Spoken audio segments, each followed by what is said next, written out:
Hi, I'm Dominic Jones, the quarterback for the HF Vikings football team, and you're listening to WHFH 88.5 FM Flossmoor.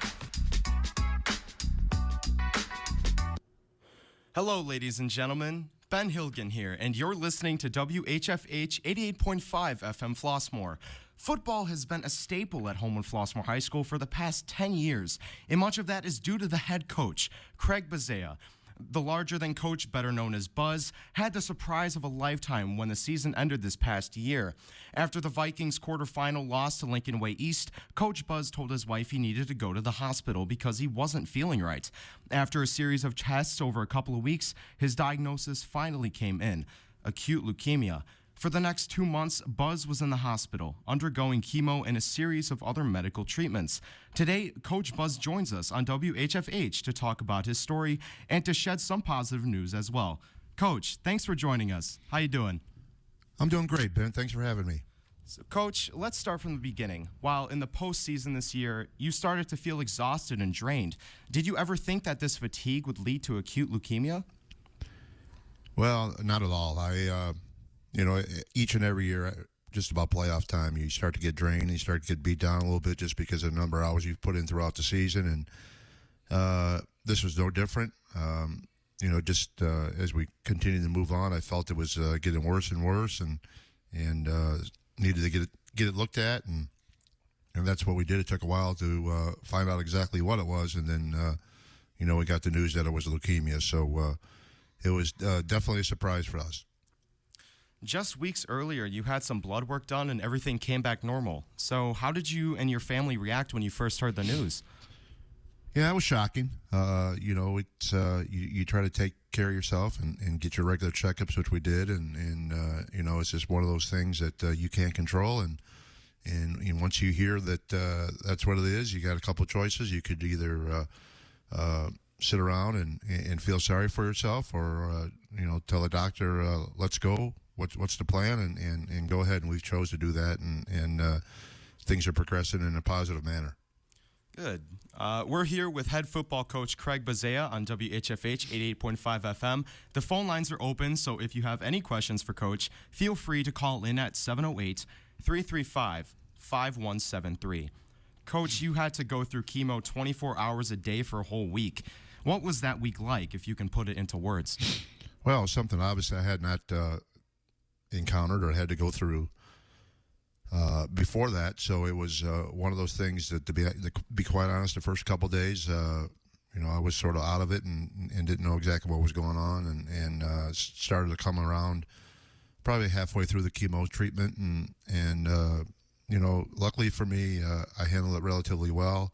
Not a lot of side effects, and was able to come out of it in pretty decent shape. But it's one of those things that you hear about people going through, and some of your loved ones or some of your friends have gone through it, but until you go through it yourself, it's it's quite an experience. But like I said, luckily for us, we didn't have a lot of side effects, and we were able to get through it pretty good. So you ended up staying at Northwestern Hospital for nearly 2 months straight, which probably couldn't have been fun. Talk to me about your range of emotions from day to day and not being able to go home. Yeah, it was. You're exactly right. It wasn't fun, but you felt like that I was in the best place that could take care of me, and there was a lot of waiting around for test results, and there was a lot of tests being taken, and especially for the first month. And the second month was just more of getting the body back to where it was supposed to be, and there was a lot of weight gain to start off with, because in addition to my leukemia, there was some kidney problems, which made me retain some water. And then really the second month was basically trying to get that water off. So I basically lost about 70 pounds from the time I was in the hospital to the time I got out, and it was one of those things that makes you realize how nice it is to be able to walk around and have some freedom, because in that place you really don't have any freedom other than the floor that you're on. You're not getting off the floor. You're not getting any fresh air. You're pretty much got to stay in your room and do what the doctors tell you. So it was once I did get out, it was one of those things that made you appreciate everything that you have. So your wife Barb is always a big part of your football season. I'm guessing she was a huge comfort for you in this process? Well, she was, and I don't think I'd be here talking to you if she wasn't. She was very instrumental in me getting through what I had to go through, and she was there every step of the way and making sure that I understood what was going on. She slept on a little cot in my hotel room each and every night, and every time I got up at night, she was there to help me. And to say the least, she has been an angel on my side. And I don't think I'd be here talking to you if she wasn't there and giving me the support along with my family and friends. Well, today, Coach, you come bearing some good news about your recent test results. What can you tell us about your condition as it stands today? Well, it's definitely positive. I mean, we have a long way to go, but as of last Wednesday, the cancer is in remission, which means that on the scans that they've taken, there is no visible signs of leukemia, which is great. I will be going back next week for a second chemo treatment, which is basically to make sure everything is out, and it's sort of like an insurance policy to make sure everything is gone. So, but as of this point, the leukemia is out of my body, and which is very positive. The first one I took, there was still a little bit of a guessing game whether it was totally clean or not. It was about 90%, but the second one came back totally clean. So we're happy with that, but knowing that there's certainly a few hurdles to climb before we get, we're home free. Coach, we're very glad to hear that. Congrats. Our phone lines are buzzing, so let's take our first caller. It's Johnny Kriarakis from Flossmoor. What's your question, Johnny? Hey, Buzz. My prayers are going out to you and your family. One thing I was wondering is, how did the players and all the coaches, how did it impact them when you told them about your diagnosis? Well, thanks for the call, Johnny. Well, that's a heck of a question, because when I found out about my diagnosis, obviously there was no players or coaches around. So, unfortunately, I became ill and wasn't able to attend our football banquet, and I was able to write a letter, which was being able to be read at the banquet, and then when I did find my diagnosis, I went straight from the hospital to transported to Northwestern, so I wasn't able to really see any of our guys. So I basically sort of penned a letter to them on Twitter to tell them the situation, and then we were able to correspond with them either through phone, through text, and some of them did come up to the hospital, which was really nice. But it was a tough way. I wasn't able to really look them in the eye and tell them exactly what was going on, but that was just the circumstances I were given. So once I was able to tell them in a group message what was going on, I think they understood the severity of it, and like I said, we were able to reach out via text, and I was able to get back to all of them, at least maybe not right away, but at some point during the hospital stay. Thanks for calling in, Johnny. Remember, our phone lines are open at 708-335-5173. Our next caller is Olivia from Homewood. What's up, Olivia? Hey, Buzz. Glad to hear you're feeling better. I was just wondering how the HF community has reached out to you and helped you out through this time. Well, Olivia, I'll tell you, it's been awesome, and again, I think a lot of the recovery that you have as you go through is based on the support that you have. And like I said, I've had tremendous support from my family and friends and the coaching fraternity, as well as the Flossmoor community. I've had just hundreds of text messages, whether it be from students, from former students, parents, and anybody else in the community that has been involved, and a lot of people that I really haven't had any contact with it, are just sending me well wishes. So it's been very positive. It's been very humbling, to be honest with you, and I think it's been a big part of me getting through this. I think it's absolutely phenomenal that a lot of people and the community reached out and came together for you. Let's take one more call. It's Austin Smales from Homewood. Hey, Austin. Glad you're doing better, Buzz, but you got to be anxious to get back on the field. Got any plans to get back on the sideline next fall?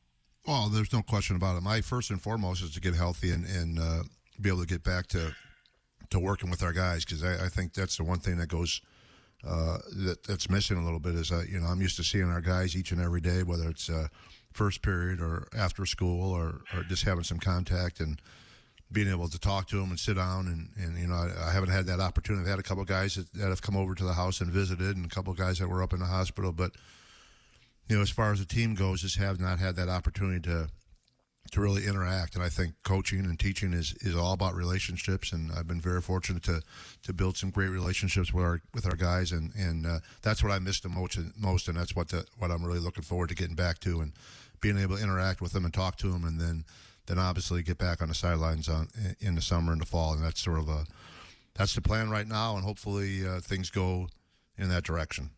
Thank you so much, Austin. So, Buzz, it sounds like you're planning ahead for everything to go back to normal, but what's actually next for you on this road to recovery? Well, to be honest with you, there's a few things that need to be done. As I mentioned, I'm going back in on Monday for a 6-day chemotherapy consolidation, basically a maintenance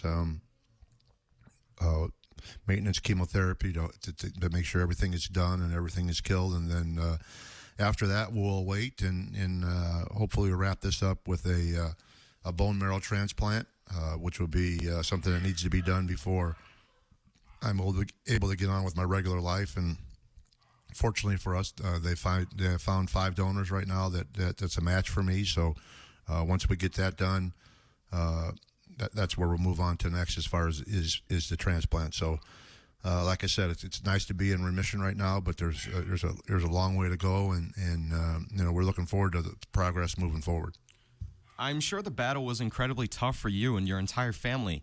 As you reflect on everything that has happened, what have you learned, Coach?